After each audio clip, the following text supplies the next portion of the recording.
Je fais un petit préalable pour une contextualisation historique parce que je pense que... Je ne suis même pas sûr d'ailleurs que dans la région de Verdun, on connaisse bien l'histoire, enfin en tous les cas l'histoire de la fortification.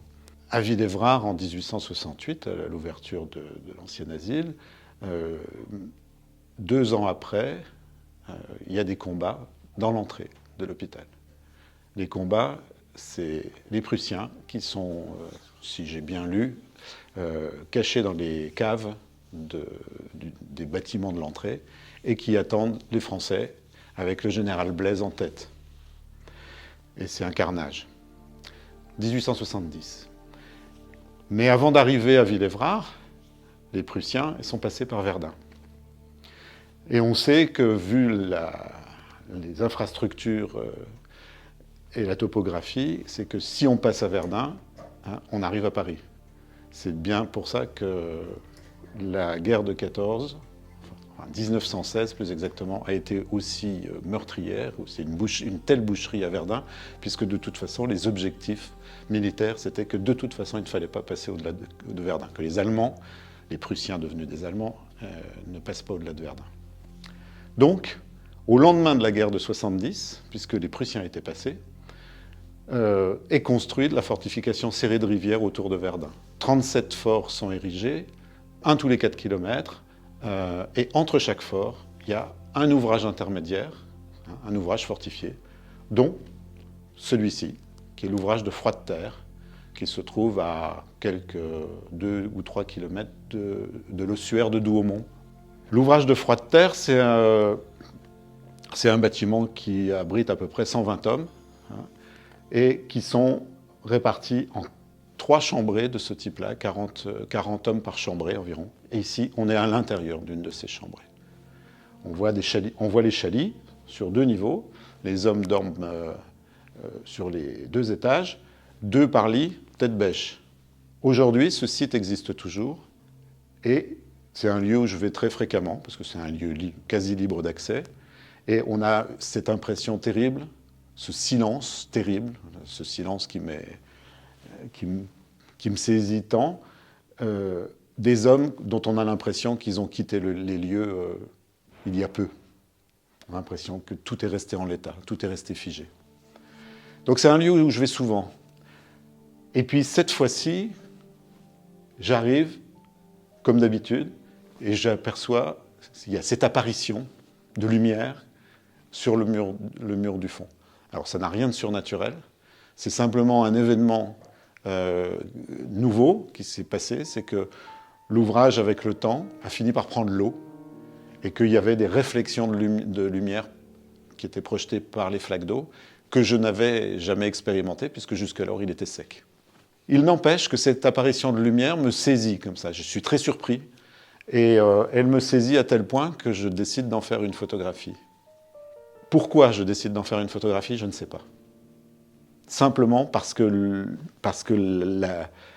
saisissement, la circonstance, cette apparition me guide, enfin me donne envie, je ne sais pas comment il faut le formuler. En tous les cas, je fais une photographie, celle-là. Et très peu de temps après, quelques jours ou moins de 15 jours après, je rentre dans le cimetière du Faubourg-Pavé à Verdun. On est à 7-8 kilomètres de là. C'est le cimetière civil, c'est un des 2 cimetières civils. Je n'y étais jamais entré. J'y entre, je fais le tour, et je tombe en arrêt devant une photographie très étrange. Pourquoi étrange ? Habituellement, les photographies qu'on voit dans les cimetières, elles sont reproduites sur des petits médaillons en tôle émaillée, qui font 10 à 12 cm de haut, généralement de forme ovale. Et là, je suis devant un autre type de médaillon, rectangulaire celui-là, beaucoup plus grand, 18 cm par 24. Et en plus, il représente une jeune femme. Alors, quand on entre dans un cimetière, on a l'habitude de voir des visages de personnes plus ou moins âgées, plutôt plus que moins d'ailleurs, ça c'est dans l'ordre des choses. Mais dès qu'on voit des portraits d'enfants ou des portraits de jeunes personnes, c'est troublant, c'est dérangeant, et c'est le cas. En plus, cette jeune femme a un très beau visage, mais dans son regard, je crois déceler quelque chose d'étrange, comme ce que j'appelle une fêlure, une fragilité, une fêlure, qui me touche. Donc voilà ce tirage, cette reproduction de la photographie qui était sur cette plaque de tôle émaillée. Je l'ai reproduite au format exact, à l'échelle 1. Donc comme vous pouvez le voir, le format est assez grand, le visage de cette jeune femme est très beau, et la facture de cette photographie est quand même... enfin, c'est une magnifique photographie. Cette image me touche,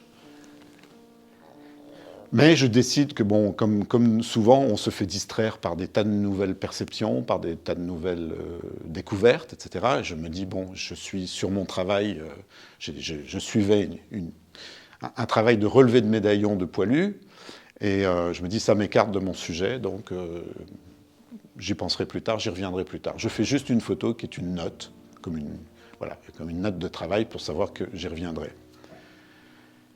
Mais ça ne se passe pas tout à fait comme ça, c'est que cette image me hante et ne me lâche pas pendant des mois et des mois, et ce qui fait que je décide d'y revenir, de relever un certain nombre d'informations et d'en savoir plus. Et puis, au bout de, on va dire, oui, à peu près 2 années de travail, alors évidemment, ce n'est pas un travail continu, mais en tous les cas, sur 2 années, je fais des recherches, et je découvre, première chose, que cette jeune fille est la sœur cadette d'un garçon qui s'appelle Roger Breuillard, qui est né en 1895 et qui est mort en 1916, là, à cet endroit. Alors, peut-être pas dans cette chambre ici précisément, peut-être dans celle qui est à côté à droite ou celle qui est à côté à gauche, mais en tous les cas dans l'une des trois. Il a été stationné là en 1916, il est soldat à cet endroit. Et dans la nuit du 3 au 4 mars 1916, il est tué au combat à 3 km de là, à la côte du Poivre, avec 4 de ses compagnons d'infortune. Les 5 hommes sont déchiquetés. Les restes des dépouilles sont ramenés, rapportés à cet endroit, en attendant que les combats se calment pour qu'ils puissent être inhumés dans le cimetière qui est à Fleury-de-Vendôme. Pourquoi cette photographie m'a arrêté? Pourquoi elle m'a été imposée par quelque chose que je ne sais pas nommer? Pourquoi cette photographie m'a arrêté aussi? Ça, c'est plus facile à comprendre, c'est pour les raisons que j'ai déjà expliquées. Mais le lien entre les deux me trouble. Je fais des recherches, et je ne vais pas vous décrire 2 ans de recherche, et je découvre que l'arrière-petite-nièce de Yvonne, c'est le prénom de la jeune femme, Yvonne Breuillard, habite à 500 mètres de chez moi à Paris. Alors, ce qui est troublant, c'est que cette femme, évidemment, est très surprise. Elle a vaguement entendu parler de son arrière-grand-oncle et de son arrière-grande-tante. Elle sait qu'il y a une histoire un peu étrange et surtout assez tragique, mais elle n'en sait pas plus. Et je lui livre les documents, mes notes, etc. Elle est très émue, elle fond en larmes, elle ne comprend pas très bien pourquoi j'ai fait toutes ces recherches, d'ailleurs, alors que je suis étranger à la famille. Bref. Quelques semaines après, elle m'appelle et elle me dit « Dans la maison familiale, j'ai retrouvé un certain nombre de documents qui vont vous intéresser » et elle me livre tous les documents intimes et familiaux qu'elle a en sa possession.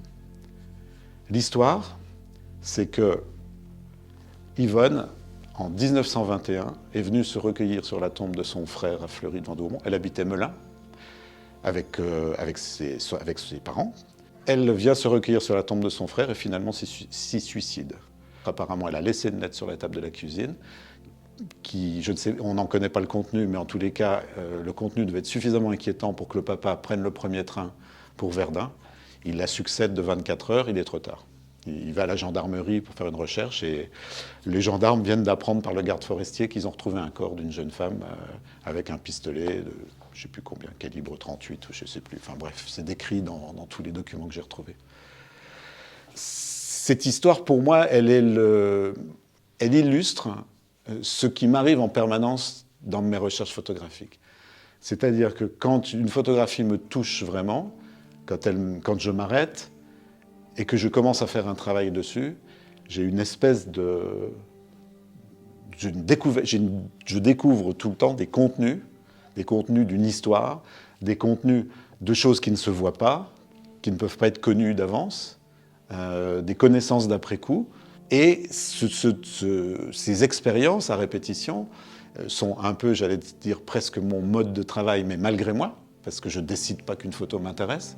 Mais en même temps, c'est des parcours qui, moi, sont un prétexte, et c'est pour ça que je considère que la photographie est l'un des plus magnifiques outils pour apprendre à explorer sa perception, et sa perception du monde,